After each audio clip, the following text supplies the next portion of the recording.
Selamat datang kembali sahabat pendengar di Dramatika Kehidupan dengan judul Tumbal Dagang Kutukan dari Gunung Keramat. Episode sebelumnya meninggalkan kita dalam ketegangan yang mencekam. Sebuah perjanjian gelap yang diikat oleh Sarman dengan sosok gaib telah membuahkan hasil yang tak diduga. Dagangannya laris manis, kekayaan yang ia impikan seolah sudah di depan mata. Namun, di balik kebahagiaan semua itu, ada sepasang mata penuh iri dan dengki yang mengawasinya. Dadang, pedagang soto saingan Sarman, tak bisa menerima kenyataan. Di tengah keramaian pasar, sebuah tuduhan dilontarkan, menusuk langsung ke jantung rahasia Sarman. Sarman, kamu pesugihan ya? Pertanyaan Dadang bagai petir yang menyambar. Sarman tersentak, wajahnya langsung memucat. Namun, ia menyadari satu hal, ia tidak boleh gugup, ia harus tenang. Jika ia menunjukkan ketakutan, semua rahasianya akan terbongkar. Dengan sisa-sisa keberaniannya, Sarman berusaha menenangkan diri, memasang wajah polos seolah tidak mengerti. Pesugihan? Apa itu, Dang? Saya nggak ngerti. Lagian, jualan saya laku ya karena kerja keras, Dang. Sarman berpura-pura bodoh. Ia tahu itulah satu-satunya cara untuk menyelamatkan diri. Ia melanjutkan ucapannya, suaranya kini terdengar lebih mantap, penuh keyakinan yang dipaksakan. Saya sering berdoa, rezeki sudah ada yang ngatur. Namanya juga dagang, kadang habis, kadang juga enggak. Udah ya, saya mau pulang dulu, dagangan saya sudah habis. Sarman sengaja menekankan kata habis, seolah mengejek Dadang yang dagangannya masih tersisa. Ia memungut uang hasil jeripayahnya, menyisakan senyum kemenangan di wajahnya. Dadang hanya bisa menatap nanar. Wajahnya memerah, menahan amarah dan kekalahan. Ia tak bisa berkata-kata, lidahnya keluh. Dalam hatinya, Dadang bersumpah, ia akan mencari tahu rahasia Sarman. Ia tidak akan membiarkan Sarman menikmati kekayaan yang ia dapat dengan cara curang. Dendam telah tumbuh di hatinya, membara bagaikan api yang siap membakar. Perang dingin antara Sarman dan Dadang baru saja dimulai.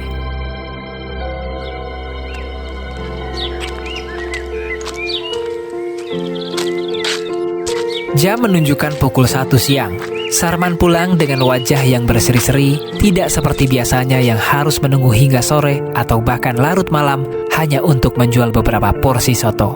Hari ini gerobaknya kosong, tapi dompetnya penuh. Hatinya dipenuhi kebahagiaan yang memuncah. Di perjalanan pulang, Sarman mampir ke sebuah warung. Uang hasil dagangannya ia belikan beras, bahan-bahan soto untuk esok hari, dan tidak lupa jajanan kesukaan Jajang, buah hatinya. Tak hanya itu, ia juga membeli lauk ikan di sebuah rumah makan, sesuatu yang sudah lama tidak bisa ia lakukan. Sesampainya di rumah, Sarman disambut oleh pemandangan yang paling ia rindukan. Di halaman rumah yang sederhana, Wulan sedang sibuk menata tumpukan kayu bakar, keringat membasahi pelipisnya. Sementara itu, Jajang, putra sematawayangnya, duduk di tanah, asik bermain kelereng seorang diri di bawah teduhnya pohon mangga. Tawa kecilnya terdengar setiap kali kelerengnya berhasil mengenai target. Sarman tersenyum lebar, pemandangan itu begitu sederhana, namun kebahagiaan yang ia cari selama ini kini terasa begitu dekat, nyata, dan hangat. Semua penderitaan dan cemoohan yang ia rasakan seolah sirna, digantikan oleh rasa damai yang memuncah. Loh, sudah pulang? Kok cepet sekali? Iya Lan, dagangannya habis. Mata Wulan terbelalak tidak percaya. Sebelum ia sempat berkata apa-apa, Jajang yang mendengar suara ayahnya, ia langsung menoleh. Bocah kecil itu tersenyum lebar, senyum yang begitu tulus, dan berlari sekencang-kencangnya menghampiri Sarman. Langkah-langkah kecilnya yang tak beraturan di atas tanah seolah-olah adalah musik paling indah yang bisa Sarman dengar. Ia merentangkan tangannya, siap untuk memeluk sang ayah yang sudah ia rindukan.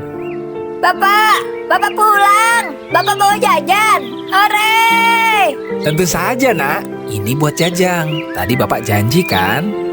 Senyum rekah di wajah Jajang. Ia membuka bungkusan jajanan dengan mata berbinar-binar. Sarman menurunkan Jajang, lalu menoleh ke arah Wulan yang masih tertegun. Oh iya Lan, aku juga beli ikan di warung. Sudah lama kan kita nggak beli makan lauk seenak ini. Ayo kita makan siang bersama. Wajah Wulan yang semula khawatir, kini dihiasi senyuman kebahagiaan. Suasana hangat menyelimuti keluarga kecil itu. Hari itu, mereka merasa menjadi keluarga paling bahagia di dunia. Namun, Kebahagiaan itu adalah sebuah utang dan bunganya akan segera menagih dan Sarman belum tahu berapa harga yang akan ia bayar. Hari-hari berlalu, sejak perjanjian yang ia buat di dalam gua keramat, hidup Sarman dan keluarganya berubah drastis.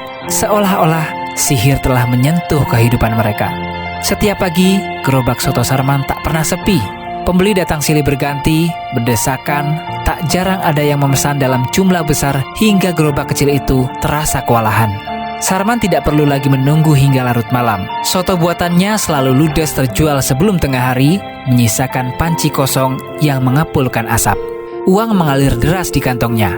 Jumlahnya jauh lebih banyak dari yang pernah ia bayangkan.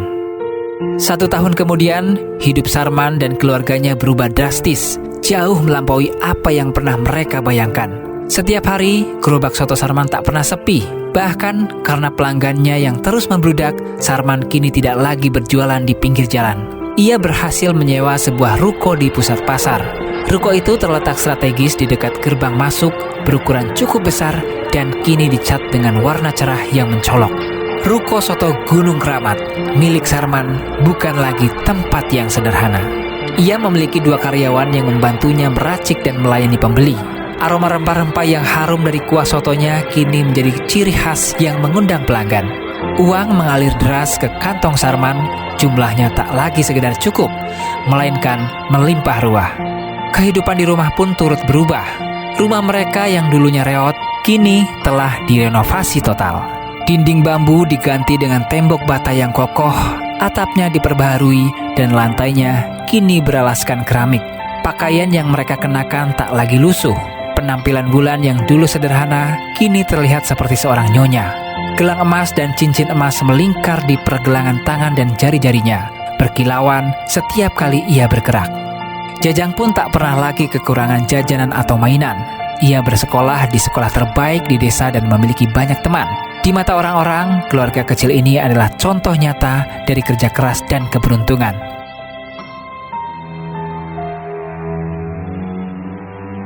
Namun, di tengah semua kebahagiaan itu, ada satu hal yang tak pernah hilang dari benak Sarman. Syarat yang diajukan oleh sang ratu. Sesuatu yang sangat kamu sayangi.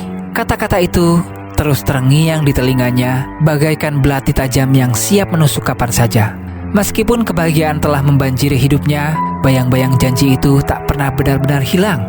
Sarman mencoba mengabaikannya, meyakinkan dirinya bahwa semua keberuntungan ini adalah hasil dari kerja kerasnya dan doa-doa yang selama ini ia panjatkan. Ia berusaha menepis pikiran negatif itu setiap kali muncul. Namun, setiap kali memeluk Jajang, putra sematawayangnya yang kini selalu tertawa riang, atau setiap kali melihat Wulan tersenyum tulus, hati kecilnya bergetar hebat. Sebuah ketakutan yang tak bisa dijelaskan menyelimuti dirinya, seolah-olah ada tangan tak kasat mata yang siap merenggut kebahagiaan itu kapan saja. Sarman tahu ia telah bermain api. Ia hanya tidak tahu seberapa panas kobaran api itu akan membakar hidupnya. Sementara Dadang, pedagang soto yang dulunya tersohor, kini diselimuti rasa iri yang membara. Sejak Sarman membuka ruko, dagangannya kian sepi. Dadang yang terpaksa berkeliling pasar dengan gerobaknya, menyaksikan dengan mata kepala sendiri bagaimana ruko Sarman tak pernah sepi pembeli. Hatinya panas, dipenuhi kebencian dan rasa curiga. Ia merasa rezekinya telah direbut paksa oleh Sarman. Suatu sore, Dadang duduk melamun di samping gerobaknya yang kosong. Tiba-tiba, Pak Maman, pedagang sayur menghampirinya. Loh, Dang, sudah mau pulang? Tumben cepat sekali. Bagaimana tidak cepat, Pak? Semua pelanggan kini pindah ke Sarman. Saya tidak tahu apa yang dia lakukan, tapi dagangannya laku keras, seperti dihipnotis.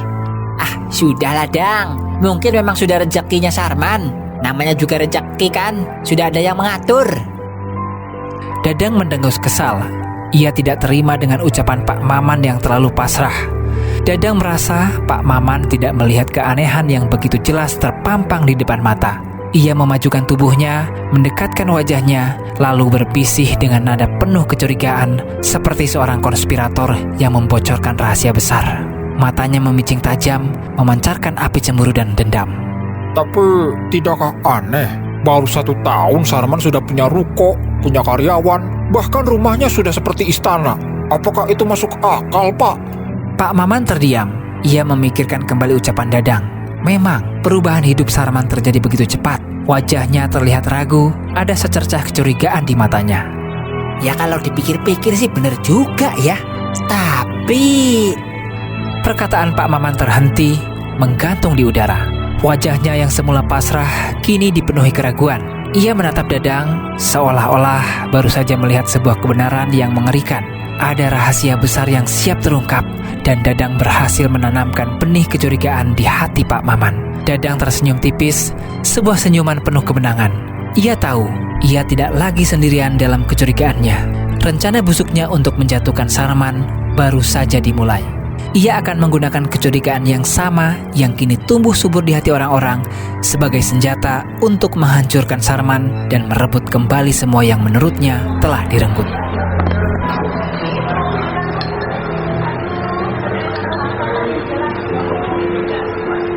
Sementara itu, di ruko soto milik Sarman, suasana jauh berbeda.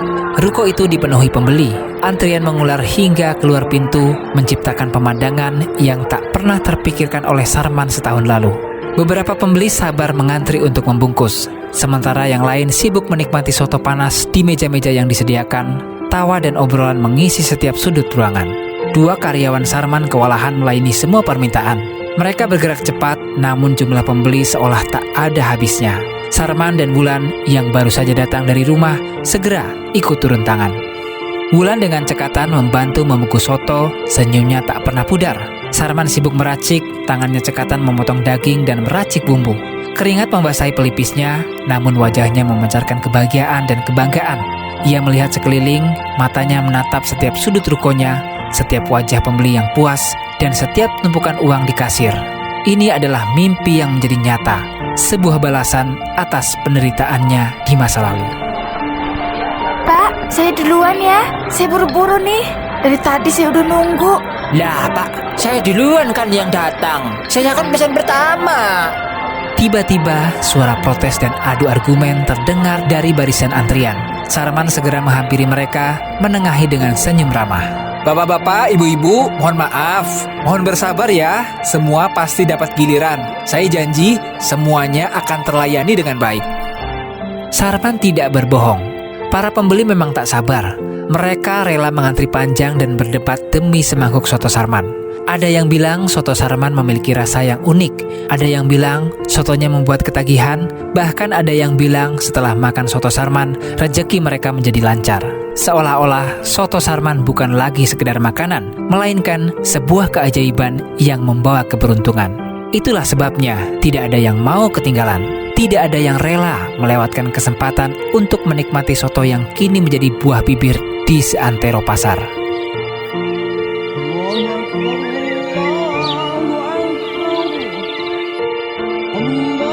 Senja mulai merayap, langit memancarkan warna jingga keemasan. Di ruko Sarman, keramaian mulai mereda. Para pembeli sudah pulang, menyisakan tumpukan mangkuk kosong dan meja-meja yang berantakan. Namun, di sudut lain, di jalanan kampung yang sepi, Dadang masih mendorong gerobak sotonya. Langkahnya gontai, hatinya penuh dengan rasa dengki dan kekesalan yang tak berujung. Sebagian besar sotonya masih utuh di dalam panci. Dadang mendorong gerobak soto yang berat, ia menyusuri jalanan yang kini mulai diselimuti kegelapan. Udara dingin sore hari menusuk tulang, sama seperti kekesalan yang menusuk hatinya. Ia melihat sekeliling, semua rumah sudah menyalakan lampu, semua orang sudah berkumpul dengan keluarga, menikmati makan malam yang hangat. Namun, ia masih di jalanan, menjual soto yang tak laku. Gerobaknya yang dulu menjadi sumber rezeki, kini terasa bagai beban berat yang menghimpit bahunya. Tiba-tiba, dari arah belakang, sebuah mobil hitam mengkilap melaju perlahan. Suaranya begitu halus, jauh berbeda dengan deru mobil tua yang biasanya melintas di jalanan kampung. Mobil itu terlihat sangat baru. Bodinya mulus tanpa goresan, memantulkan cahaya senja yang memudar. Klaksonnya berbunyi pelan sekali, seolah menyapa. Dadang tersentak. Ia menghentikan langkah, terkejut melihat mobil mewah itu berhenti tepat di seberang gerobaknya yang lusuh. Kaca mobil perlahan terbuka, membiarkan udara sore masuk. Dari dalam terlihat wajah yang sangat ia kenal. Jantung Dadang berdebar kencang. Perasaannya campur aduk antara kaget dan tidak percaya. Ia tidak menyangka orang yang berada di balik kemudi mobil mewah itu adalah Sarman, musuh bebuyutannya. Sarman tersenyum, sebuah senyum yang memancarkan kebahagiaan dan kesuksesan, namun di mata Dadang, senyum itu terlihat mengejek, penuh kemenangan. Dang, masih keliling juga? Belum habis ya sotonya? Pertanyaan Sarman menusuk tepat di ulu hati Dadang. Sebuah tawa yang tersembunyi di balik ucapan riang itu seolah menegaskan bahwa kini Sarman telah berada di puncak, sementara Dadang terpuruk di dasarnya. Malam itu bukan hanya soto yang tersisa di gerobak Dadang, tetapi juga sebuah dendam yang semakin membara. Dendam yang lahir dari api kecemburuan dan rasa tidak terima. Pertemuan yang tak terduga ini membuka babak baru. Apakah Dadang akan diam saja setelah dipermalukan? Apakah ia akan berhasil membongkar rahasia di balik kesuksesan Sarman? Atau justru dendam itu akan menghantarkannya pada kegelapan yang sama yang pernah menjerat Sarman? Dan bagaimana dengan Sarman? Apakah kebahagiaan yang ia rasakan adalah awal dari malapetaka yang dijanjikan Ratu Gunung Keramat? Kita nantikan jawabannya di episode selanjutnya dari Tumbal Dagang Kutukan dari Gunung Keramat dalam program Dramatika Kehidupan.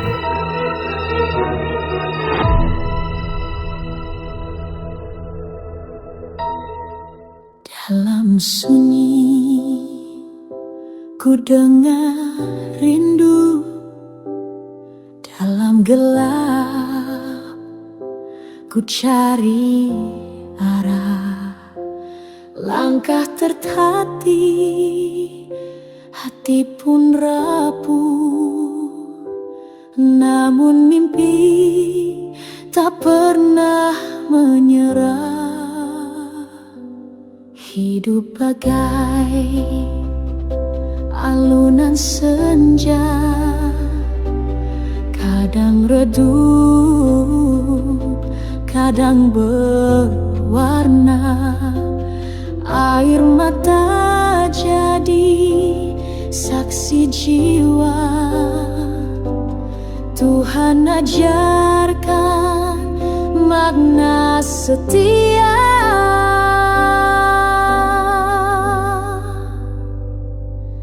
Dari luka menjadi cahaya, dari nestapa tumbuh harapan. Kisah ini kami nyanyikan. Setiap luka ukirkan cerita, setiap tawa sembuhkan nestapa. Di balik badai selalu ada pelangi. Dramatika kehidupan, pelajaran abadi.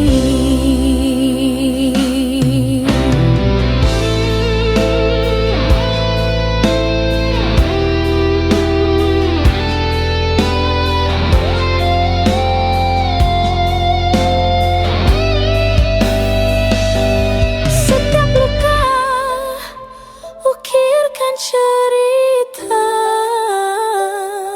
setiap tawa sembuhkan nestapa. Di balik badai selalu ada pelangi. Dramatika kehidupan, pelajaran abadi. Dramatika kehidupan, kisah sejati.